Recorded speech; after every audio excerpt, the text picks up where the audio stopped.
देखिए, अभी का एक समय ऐसा है कि युवा नशे की गिरफ्त में जा रहे हैं।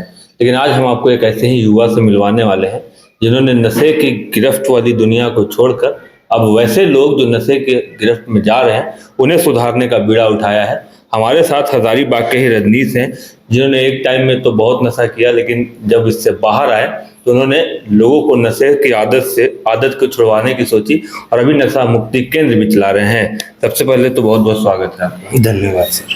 किस प्रकार आप नशे की गिरफ्त में चले गए और इससे बाहर कैसे निकले, ये पूरी कहानी बताइए। आप अगर हमें देखें तो मैं जब स्कूल टाइम में था तब से मैं सिगरेट ये सारी चीज़ें पीता था। बट जब हमारे फादर पुलिस में, तो उनका पोस्टिंग कभी रांची, कभी बोकारो, कभी इधर उधर होते रहता था। तो जब हमारे फादर का पोस्टिंग 2011 में बोकारो में हुआ, तो हम वहाँ पे 2012 में पापा के साथ वहाँ पे गए। पापा ने हमें बुलाया। उस टाइम हमारी स्कूलिंग कंप्लीट ही हुई थी 2012 में विवेकानंद सेंट्रल स्कूल से। वहाँ से हम पास आउट हुए। वहाँ से फिर पापा बोले कि चलो हमारे साथ, वहीं पे तुम्हारा एडमिशन करा देंगे, फिर तुम वहीं पढ़ना, क्योंकि अभी हमारी पोस्टिंग हुई है। तो जब हम वहाँ गए तो हम तो छोटा मोटा नशा करते ही थे। तो जब हम वहाँ गए तो हमें कुछ ऐसे मित्र मिले जो कि आप समझिए कि ड्रग्स की लत में पहले से फंसे हुए थे। तो जब हमने उन्हें देखा तो हमें लगा कि ये चीज़ क्या पी रहे हैं ये लोग, इनको इतना अच्छा कैसे लग रहा है ये। तो हमने सोचा कि हम भी एक बार ट्राई करके देखते हैं। तो हमने ट्राई किया उनके साथ एक बार। जब एक बार ट्राई किया तो हमें भी अच्छा लगा। हमें अच्छा लगा तो हमने उसको दोबारा किया तो फिर किया। फिर करते करते एक समय ऐसा आया कि हम उस चीज़ को लेके, लत आप जिसको बोलते हैं, वो हमें लग चुकी थी। अगर हम ड्रग्स नहीं पीते थे तो ऐसा होता था कि हमारे शरीर में बहुत सारी तकलीफ होने लगती थी।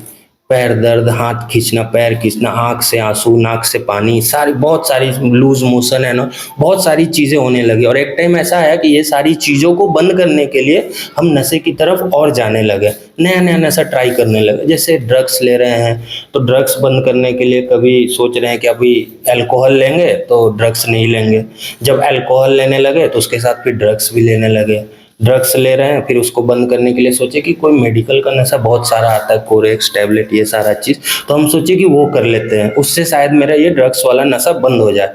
तो वो भी ट्राई किए। तो एक टाइम ऐसा आया कि ये जो 3-4 नशा है वो हम एक टाइम में एक साथ सारा कुछ करने लगे। सुबह मेडिकल नशा करते थे, टैबलेट कोरेक्स का, फिर गांजा पीते थे। उसके बाद दोपहर होते होते आपका ब्राउन शुगर ड्रग्स लेने स्टार्ट कर देते थे।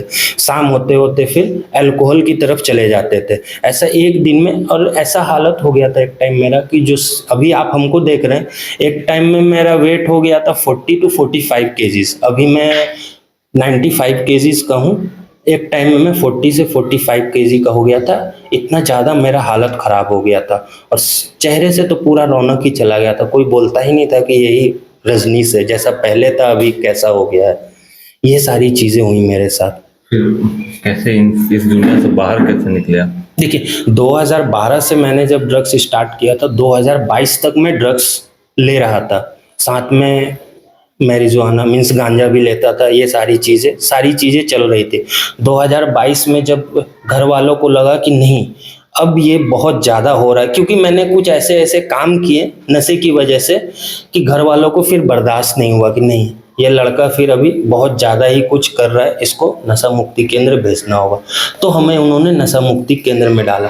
तो हमें वहाँ से एक राह मिली तो हम उस पे अभी भी चल रहे हैं। और अभी हमारा 4था साल अभी कंप्लीट होने वाला है। कुछ टाइम में नशे से दूर हम 4था साल हमारा होने वाला है। ये आप लोगों को सुधार भी रहे हैं, लेकिन जब आप नशे की दुनिया से बाहर निकले, लोगों का क्या रिएक्शन था? पहले कैसे रिएक्ट करते थे आपके साथ? देखिए, लोगों का रिएक्शन तो कुछ ऐसा था ना कि रजनीश को जब भी कोई लोग देखते थे तो बोलते नहीं, ये तो कभी सुधर ही नहीं सकता है, ऐसा है। बहुत सारे मित्र ऐसे थे जो कि डेली कॉल करते थे कि आ जाओ, चलो यहाँ चलते हैं, वहाँ चलते हैं, यहाँ पियेंगे, ये पियेंगे, वो पियेंगे। बट आपको खुद पे कंट्रोल करना होगा कि नहीं, आपको उन लोगों को इग्नोर करना होगा जो लोग बुरी चीज़ों की तरफ आपको ले जा रहे हैं। अगर हमारे मित्रों, बहुत सारे हमारे मित्र हैं सपोर्ट भी हमें बहुत किए। जैसे कि एक हमारा मित्र यहीं बैठा हुआ है, इन्होंने हमें बहुत सपोर्ट किया। हम लोग साथ में ही रहते थे, और भी हमारे 3-4 मित्र हैं, हम लोग सब साथ में ही रहते थे। जो कि नशा बंद करके रह रहे हैं, हम लोग सब साथ में ही रहते थे। और जो नशा करते थे उनसे हम जितनी दूरी बना सके उतनी दूरी बनाते थे। अभी भी बहुत सारे लोग हैं जो बोलते हैं कि नहीं, रजनीश नशा बंद कर ही नहीं सकता है। बट मेरे घर वाले आज जितने खुश हैं, उनकी खुशी को देख के मुझे भी आज बहुत खुशी होती है कि हाँ, घर वाले मेरे खुश हैं। एक टाइम पे जो रोते रहते थे कि मेरा बच्चा कैसा क्या हो गया है।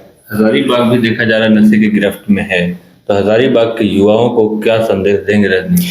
हजारीबाग के युवाओं को हमारा एक ही संदेश रहेगा कि जिन चीज़ों से, इन नशे की वजह से जिन चीज़ों से हम गुजरे हैं, उन चीज़ों से आपको ना गुजरना पड़े। आप जितनी दूरी बना सके नशे से उतनी दूरी बनाएं। अपने घर परिवार को खुश रखें, सोसाइटी को आगे बढ़ने के लिए उसमें कुछ कार्य करें, तो आपको याद रखा जाएगा।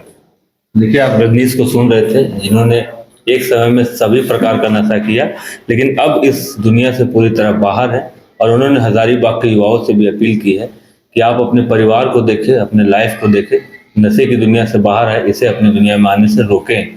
Shashank Shekhar, voice of scope, Hazaribagh.